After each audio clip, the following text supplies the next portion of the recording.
आणून दिलं असतं ना तर सगळे प्रश्न मिटले असते. जानकी, कुठे निघालीस? कुठेही का जाईनात, आपल्याला काय करायचंय? मी जरा बोलू? नाही, तुम्ही बोलू नये अशीच माझी इच्छा आहे. कारण जर का तुम्ही बोलला तर विषय हळवा होऊ शकतो. अगं पण बोलण्याने काही वेळेला गैरसमजही दूर होतात. आता कसला गैरसमज? मी सगळं काही स्वतःच्या डोळ्यांनी पाहिलं होतं. खरं तर त्याच वेळी हिला हकलवून द्यायला हवं होतं. हे बघ, ती निघाली आता. जाण्यापूर्वी तिच्याशी थोडं बोलायला नको? जाऊन जाऊन कुठे जाणार आहे ती?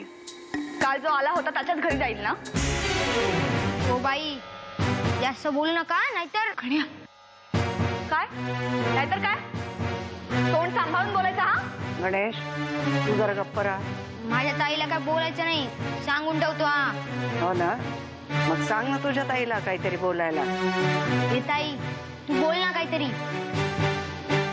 तुम्ही मला आज संध्याकाळपर्यंतची मुदत दिली होती, ती संपली आणि मी माझ्या उत्तरावर ठाम आहे. अजूनही खरं काय ते सांग. मी माफ करेन तुला. सांग, कोण होता तो?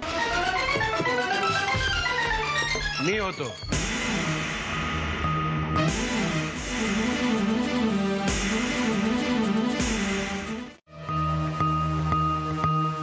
काय प्रॉब्लेम काय तुमचा? जानकी जिथे झोपते तिथे मी गेलो होतो. काय प्रॉब्लेम आहे तुला अहिल्या? अरे पण एवढ्या रात्री का? माझ्या घरात मला जिथे हवं तिथे मी जाऊ शकत नाही? तहान लागली होती, माझ्या खोलीतलं पाणी संपलं होतं म्हणून मी गेलो होतो तिथे. त्यात इतका इश्यू करण्यासारखं काय? पण मी पाहिलेला माणूस बाहेरच्या दिशेने निघून गेला होता. बरोबर आहे तुझं. मीच होतो. अस्वस्थ वाटत होतं म्हणून लॉनवर गेलो होतो. आता तिथे जाण्यासाठी सुद्धा परवानगी घ्यावी का मी? अरे नरसिंहा, आम्ही फक्त तुमच्या शंका संपल्या असतील तर आता हा विषय इथेच थांबवा. जानकी, आज जा तू. मला कोणाशीही बोलायचं नाहीये. तुम्ही सगळे सारखे आहात, एकाच माळेचे मणी. काय झालंय? काय झालंय? अहिल्या,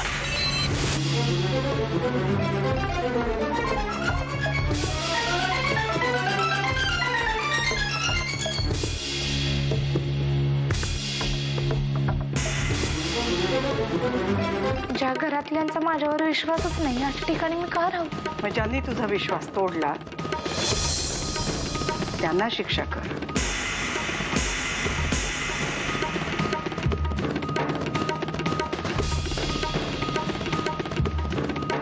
अगं तू का खाली मान घालतीयस? ही वेळ आमच्यावर आली आहे.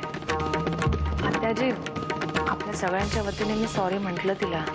नाही अमृता, तिची माफी मीच मागितली पाहिजे. सुभान पवारची जप्त झालेली जमीन तू राघोबाकडून विकत घेतलीस म्हणे. हो घेतली. कोणाचं काय ऑब्जेक्शन? पैसे कुठून आणलेस? मी कुठून आणणार? मी तर तुम्ही फेकलेल्या तुकड्यांवर जगतो. फेकलेल्या पैशांवरती प्रॉपर्टी घेता येत नाही. आम्हाला येते, आम्हाला मिळाली, आम्ही म्हणू त्या रेटला. सकाळी सकाळी काय घेऊन आलास की काय? नाही रे बाबा, घेऊन आलो असतो तर एवढ्या प्रश्नांची उत्तरच दिली नसती मी. ₹1.25 भटजी सुद्धा पूजा सांगत नाही हल्ली. आम्ही मधला पुजारी ठेवतच नाही, नकोच तो दलाल. Direct contact देवाशी. मी आणि राघोबा ₹1.25 खुश आहोत. मियाँ बीवी राजी तो क्या करेगा काजी. खाली बस, खाली बस. ते शेवटचे 2 घास खाऊन टाक. टाकायचं नाही पानात.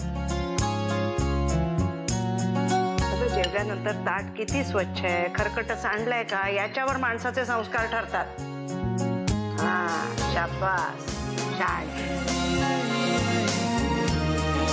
सावकाश.